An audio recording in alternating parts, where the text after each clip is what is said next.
Bonsoir à tous et bienvenue dans votre journal. Au sommaire de l'actualité, cette condamnation de la Smart au paiement de la somme de 335 000 € au titre d'une occupation illégale au port de Longoni. Et pour en parler avec nous, Jean-Claude Henry, conseiller des gérants de la Smart. Bonsoir. Bonsoir. Alors cette décision est tombée comme un coup près, surtout quand on connaît l'historique du conflit entre la Smart et MCG. On a vu justement un conflit qui pendant plusieurs mois est allé de rebondissement en rebondissement. On fera le point sur la situation actuelle avec vous, Jean-Claude, tout à l'heure dans ce journal. Avec nous également sur le plateau, Pierre Bellucci. Bonsoir Pierre. Bonsoir Amina, bonsoir à tous. Alors avec vous, il sera question d'intercommunalité et vous nous emmènerez du côté de l'intercommunalité du Sud où l'élection des conseillers communautaires a été annulée par le tribunal administratif. Alors une décision comme celle-là, qu'est-ce qu'elle implique et quels en sont les enjeux? Vous nous direz tout cela tout à l'heure. Mais d'abord, voici les titres de ce vendredi 11 mars. 335 000 €, c'est la somme due par la Smart à MCG pour occupation illégale. La décision du tribunal administratif est tombée dans la journée, tandis qu'Idanel a décidé dans la foulée d'accorder l'agrément au manutentionnaire historique en acceptant les accords du 23 décembre. Explication. Selon les chiffres du ministère de l'Enseignement supérieur, 33% des élèves du département réussiraient leur première année à l'université de Dembéni. Le chiffre est beaucoup plus faible pour ceux qui ont choisi l'exil. Alors, faut-il partir ou rester à Mayotte ? Nous sommes partis au CEFR rencontrer ceux qui ont fait le choix de rester à Mayotte. Cet après-midi, l'inauguration de la première maison des Hadj a eu lieu dans le quartier de Mtsapéré. La Confédération des associations de pèlerinage de Mayotte va ainsi pouvoir se structurer pour aider tous les futurs pèlerins dans leur démarche. Reportage à la fin de cette édition. Face à une situation qui stagne au port de Longoni, les salariés de la Smart se sentent plus que jamais menacés. À ce titre, le secrétaire départemental de la CGTMA était sur notre plateau ce matin pour nous en dire plus sur les solutions envisagées, notamment dans le cas où aucun compromis ne serait possible entre les deux sociétés officiant sur le port.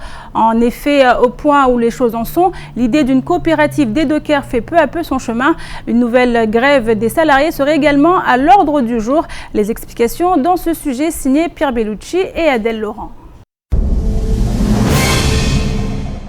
Les jours passent et la situation au port de Longoni semble continuer de stagner, au point que le secrétaire départemental de la CGTMA remet en cause le discours de l'État. Il y a eu des accords qui ont été signés au mois d'avril 2015 entre les deux parties. Je dirais même entre 4 parties parce qu'il y a eu les syndicats, la présidente de MCG, Smart et le département qui prévoyaient qu'il fallait un certain nombre de volumes des manœuvres au port pour qu'il y ait un deuxième manutentionnaire qui s'installe. Des accords ont été signés et qu'à la fin, il y a l'accord du 23 décembre qui a repris en partie et qu'à la fin, on se trouve avec un préfet que du jour au lendemain, il change complètement de position et il veut donner raison à Manuport qui a été créé pour concurrencer déloyalement la Smart.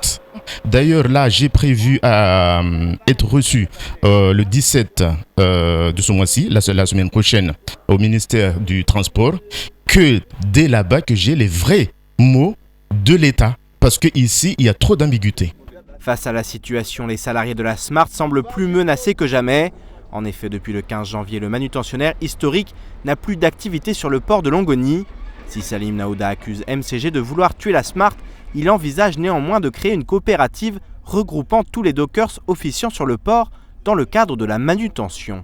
Le délégataire devrait se concentrer dans un premier temps dans son activité de la gestion et du développement du port, comme il a été dit, et les investissements qui ont été effectués jusqu'à présent, et ne pas piétiner tout de suite l'activité de l'autre. Moi, c'était le point de vue, et je crois que c'est ce qui est partagé par l'ensemble de la population qui vit à Mayotte, et par l'ensemble des politiques qui sont à Mayotte. Donc, l'idée, est-ce qu'on maintient la situation actuelle avec une entreprise qui va avoir une pression permanente des salaires et des charges, ou bien on va trouver un système auquel l'ensemble des salariés qui seraient de dockers ou qui assureraient la manutention au port se trouveraient dans un système auquel, quelle que soit l'activité, ça sera le même personnel qui assurera l'activité de la manutention au port. Malgré cette idée qui semble faire chemin, le blocage du poumon économique de l'île semble plus que jamais d'actualité.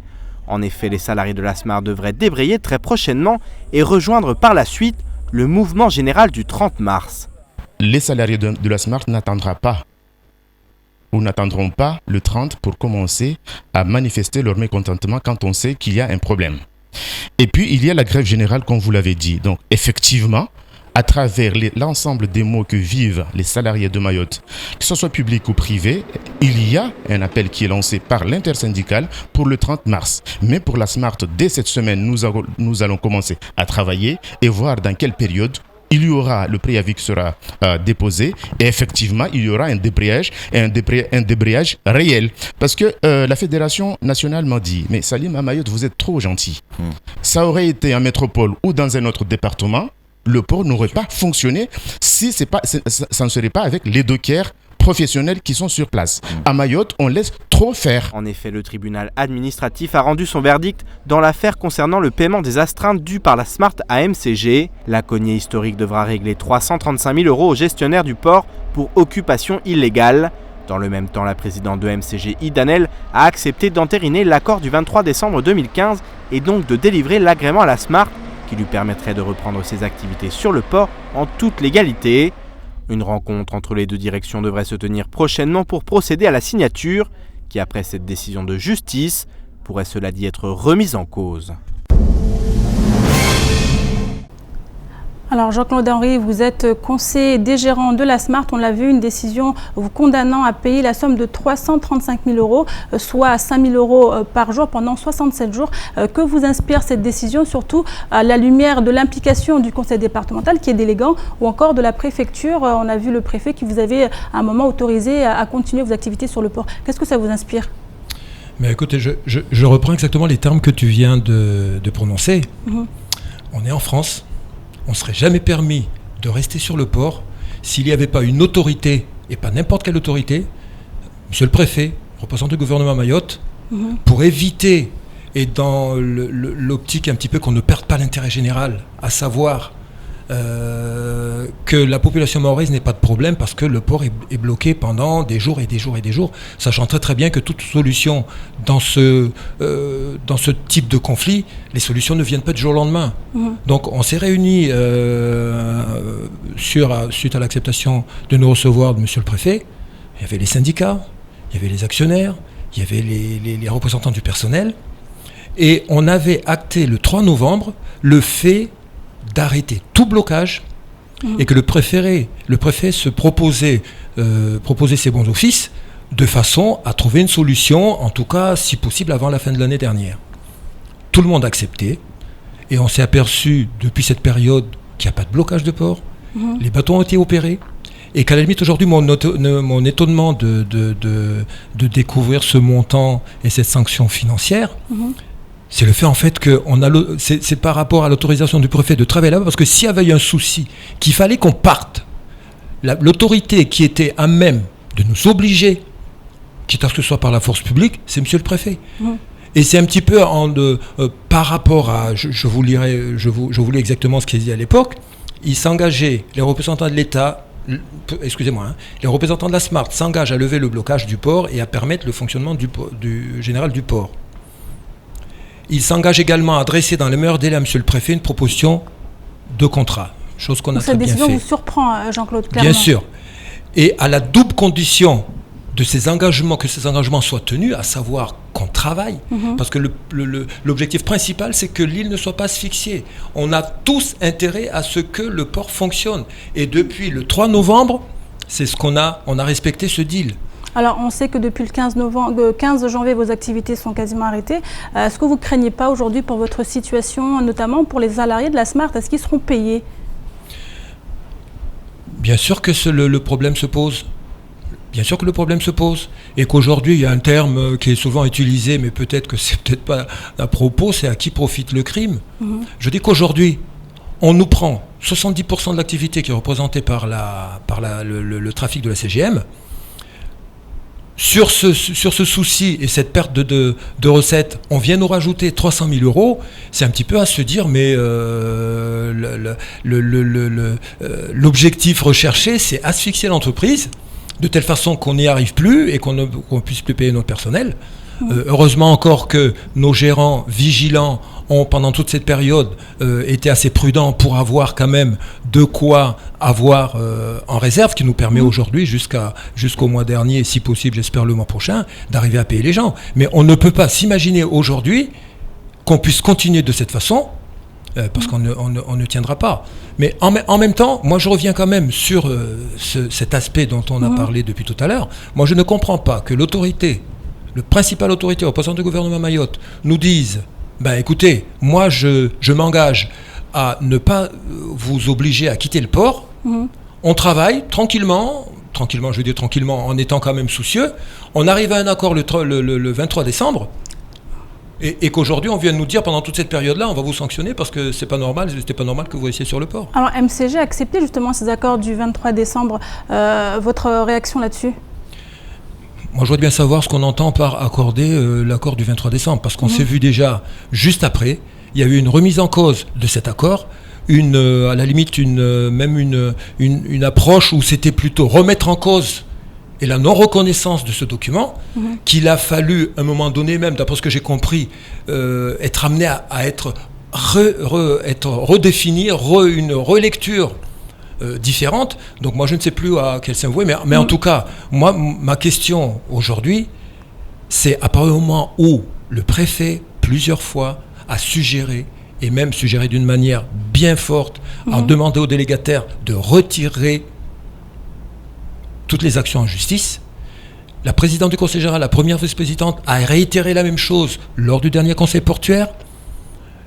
À un moment où le problème essentiel, c'était l'AOT, elle est obtenue, c'était une épée dans l'eau. À la limite, on ne comprend pas comment on peut encore persister à refaire encore tous les soucis d'il y a 2-3 mois, alors que l'AOT, d'abord, il faut quand même pas oublier que l'AOT, c'est l'autorité qui le donne. C'est pas la délégataire qui le donne. La délégataire sert de relais. Étant concessionnaire, c'est normal que la personne qui est censée normalement réunir tous les usagers du port de façon à ce que chacun demande un petit peu ce dont elle a besoin pour travailler, et que c'est cette personne qui à la fois juge qui te donne ou te donne pas, et qui en même temps utilise le fait que tu aies l'espace ou pas, tu as la hauteur ou pas, pour dire attends, je vais t'attaquer en justice parce que je te le donne pas, mais j'utilise ce prétexte pour que tu ne puisses pas travailler sur le port. Alors, c'est un petit peu le monde à l'envers, quoi. Vous parlez également tout à l'heure de CMA-CGM, les accords entre cette société et MCG, vous les avez remis en cause, donc la décision passera en justice mardi. Quelle sera la prochaine étape pour vous, Jean-Claude, dans ce conflit? Parce qu'a priori, pour vous, les choses ne sont pas encore très claires. Non, moi je crois que la chose qui va éclaircir l'horizon, c'est l'action que le Conseil général, et je trouve ça très très bien, et au moins souhaiter qu'on éclaircisse l'approche qu'on a de la DSP.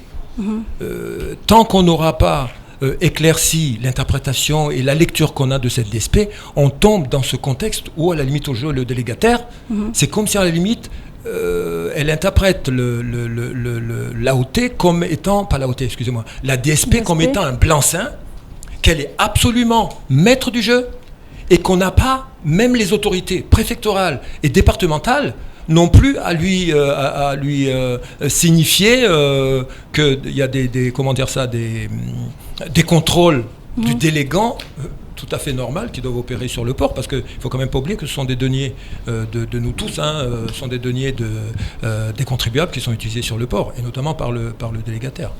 Merci beaucoup, Jean-Claude Henry. Je rappelle que vous êtes le conseiller des gérants de la Smart, et on suivra justement cette affaire encore dans nos éditions à venir. L'intercommunalité se met progressivement en place à Mayotte, mais avant de s'attaquer au développement des compétences des communautés de communes, encore faut-il élire les conseillers communautaires qui en auront la charge. Et si la plupart d'entre eux sont déjà connus, l'intercommunalité du Sud, elle en revanche, pose problème. En effet, un recours ayant été introduit, l'élection des conseillers communautaires vient d'être annulée par le tribunal administratif. Toutes les explications dans ce sujet signé Abbas Alidi, Pierre Bellucci et Leslie Gimlet. À Mayotte, nombre de scrutins sont annulés. C'est à nouveau ce qui vient de se passer pour l'élection des conseillers communautaires de la communauté de communes du Sud, comme l'explique Salim Déré, à l'origine d'un recours suite à un vice de forme constaté. Alors ils sont annulés tout simplement parce que le juge a trouvé qu'il y avait un défaut, il y avait une vice juridique, ce dont j'avais bien averti au maire dès le jour où on était réunis pour réaliser ces élections-là. Donc moi j'ai fait un recours parce que j'avais présenté une liste qui respectait la parité intégrale comme l'exigeait la loi. Le maire l'a refusé. Je lui avais dit qu'il n'était pas en droit de me refuser cette liste-là. Bon, il a fait son choix, je le respecte. Aujourd'hui, on se rend compte que j'ai raison. Donc c'est une première annulation et j'espère qu'il n'y en aura pas d'autres en tout cas. Parce que la commune de Bouéni doit avancer sur ses dossiers et non pas penser à des élections tous les ans. En effet, les enjeux politiques semblent avoir pris le pas sur le bon fonctionnement de cette élection. La liste de Mouslim Abdourahmane, le maire de Bouéni, l'avait emportée, mais les cartes sont désormais redistribuées. Je vais essayer toujours de présenter ma liste, qui sera une liste très ouverte avec tous les élus qui veulent bien me soutenir, qui veulent bien travailler avec moi. Et qu'il n'est pas exclu non plus qu'on soit dans la même liste avec le maire, parce que bon, j'ai toujours dit que je n'étais pas l'adversaire du maire, mais je veux juste que les choses se produisent dans les règles, et puis voilà. À noter que cette élection se fait au suffrage universel indirect. Ce sont les élus municipaux qui choisissent leurs conseillers communautaires par le biais d'un suffrage de liste. L'intercommunalité du Sud devra donc attendre encore un peu avant de connaître ceux qui décideront de ses orientations. Alors Pierre, on parle d'intercommunalité, mais juste pour information, qu'est-ce que c'est une intercommunalité et comment sont élus ces conseillers ? Alors une intercommunalité, c'est un regroupement de communes qui vont agir dans certains domaines de manière commune justement. Voilà, donc ça peut être des domaines notamment comme le ramassage des déchets.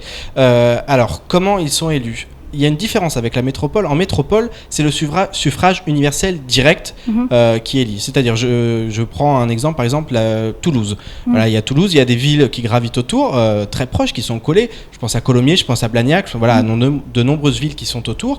Au moment des municipales, il y a des élections. Le maire de Toulouse, qui est la plus grande ville avec le plus grand nombre d'électeurs, est élu, il a sa liste, est élu, et automatiquement, de façon proportionnelle, en fonction de toutes les villes de l'intercommunalité, plusieurs élus municipaux entrent dans l'intercommunalité. Ensuite, automatiquement, voilà, de manière automatique, c'est-à-dire que c'est une proportionnelle en fonction, il y a un nombre d'élus en fonction de la taille de la commune. Ensuite, il y a une élection, et en général, il y a quand même des jeux de pouvoir parce que le maire de Toulouse, qui est quand même la plus grande ville, ne gagne pas forcément. C'est-à-dire qu'il peut très bien perdre parce que tout autour, voilà, il peut être de droite et tout autour, ce sont des gens de gauche et du coup, à partir de là, il peut perdre l'intercommunalité. C'est pour ça que l'enjeu est différent. À Mayotte, c'est complètement différent. En 2014, le droit commun se mettait en place, donc du coup, on est dans un suffrage complètement indirect où dans chaque municipalité, il y a déjà des listes, voilà, la municipalité, les élus municipaux décident dans chaque commune. Donc si on prend le cas du Sud, il y a Chirongui, Kanikeli, Bouéni et Bandrélé. Voilà, donc dans chaque commune, il y a une liste qui émerge.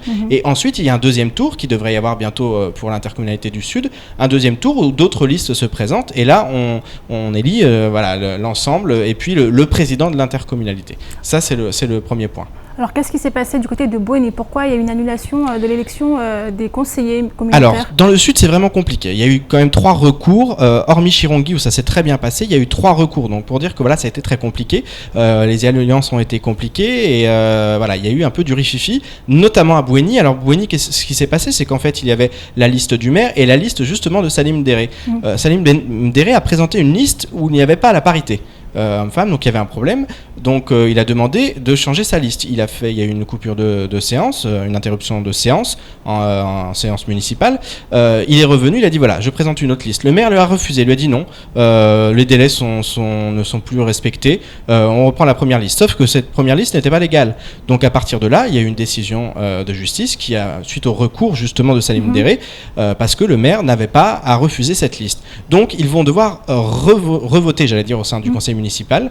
Voilà. Ensuite, une fois que ça sera fait, donc on aura réglé ça, il y a un conseil ce dimanche, ça pourrait être à l'ordre du jour, éventuellement. Ensuite, il faudra que les 4 communes présentent chacune donc ces listes et qu'ensuite il y ait une entente pour voilà, qu'il y ait une direction au niveau et qu'il y ait une assemblée au niveau de l'intercommunalité du Sud. Alors donc les enjeux sont très importants, on l'imagine alors. Mais les enjeux sont très importants, mais surtout derrière ça, on le voit, il y a un peu de jeu de pouvoir et on s'entend pas. On s'entend pas déjà au sein des communes, parfois dans la majorité. On le sait, par exemple, la SADA, c'est compliqué. Donc cette intercommunalité aussi, elle pose question là-dessus, c'est-à-dire est-ce qu'on ne va pas privilégier sa commune par rapport à une autre. Alors on sait qu'il y a une proportionnalité quand même, mais voilà, il y a toutes ces choses qui gravitent autour, où on se dit ça va être difficile de mettre en place lorsqu'on ne s'entend pas au sein même des municipalités, et que là ça va être plusieurs municipalités qui vont devoir travailler de manière commune pour faire avancer sur vraiment des grands domaines, parce que l'intercommunalité prend en charge voilà, des compétences qui sont très très importantes.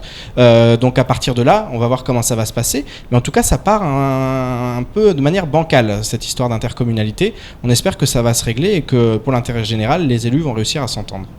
Merci beaucoup Pierre pour cette intervention et cette explication de ce qu'est une intercommunalité et les enjeux que cela implique. Toute université, on le sait, avant sa création, passe par un statut embryonnaire appelé CUFR. Le centre universitaire de Mayotte, créé en 2011, en est donc à ce stade. Et outre le fait de prendre en charge une mission de recherche, notamment en biologie marine ou en littérature, la mission principale du CUFR reste d'assurer des formations supérieures.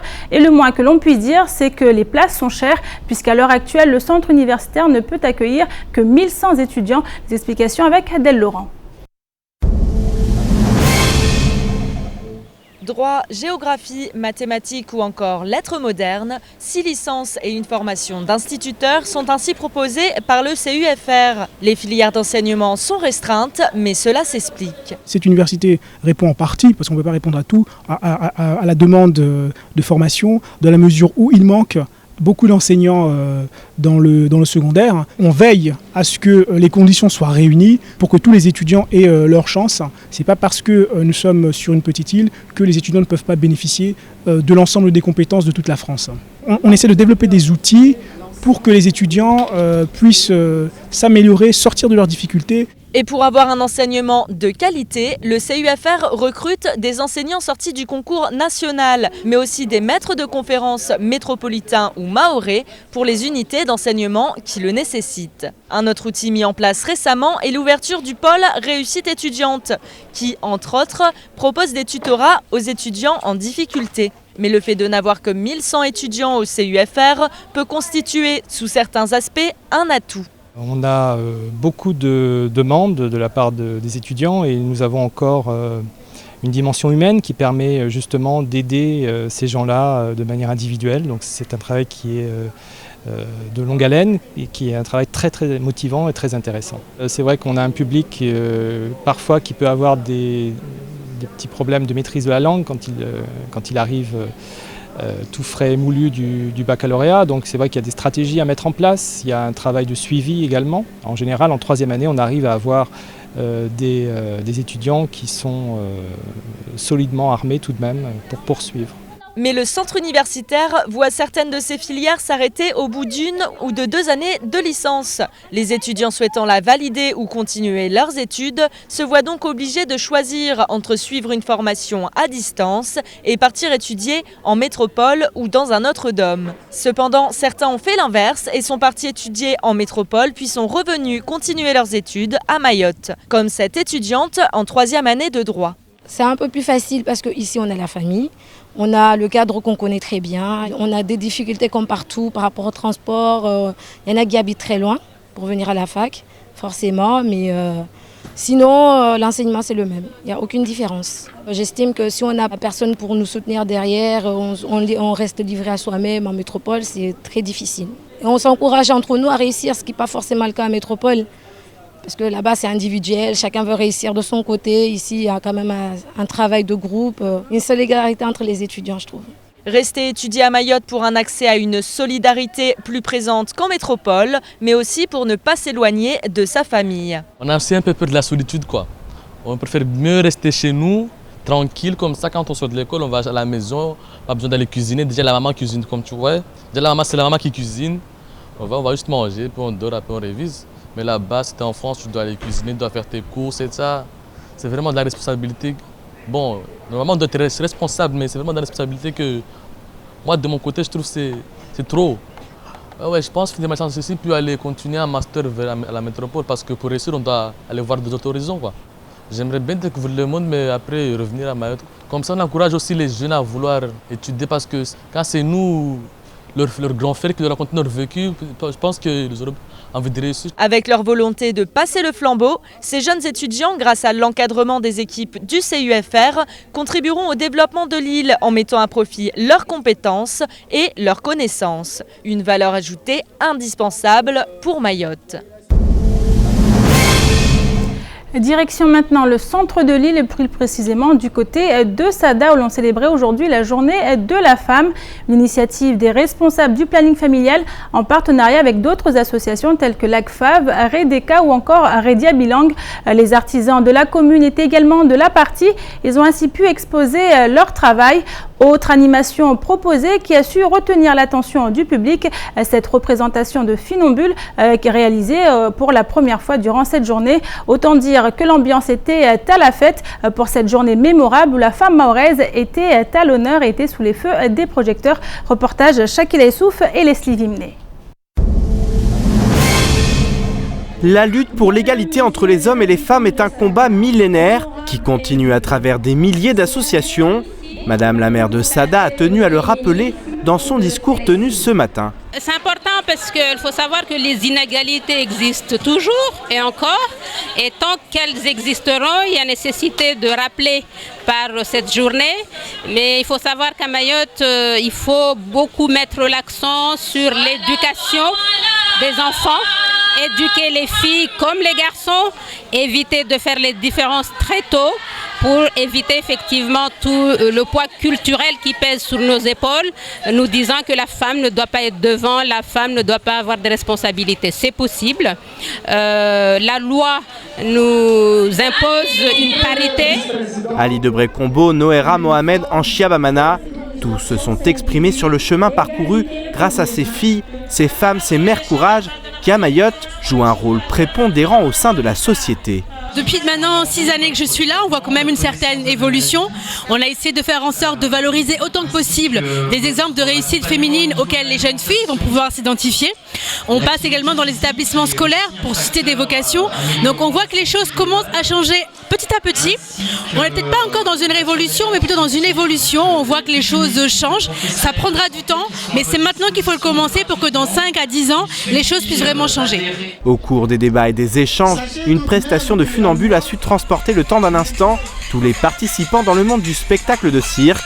Et le moins que l'on puisse dire, c'est que cet homme qui marche sur un fil est ému de se produire pour la première fois lors d'une journée consacrée aux femmes.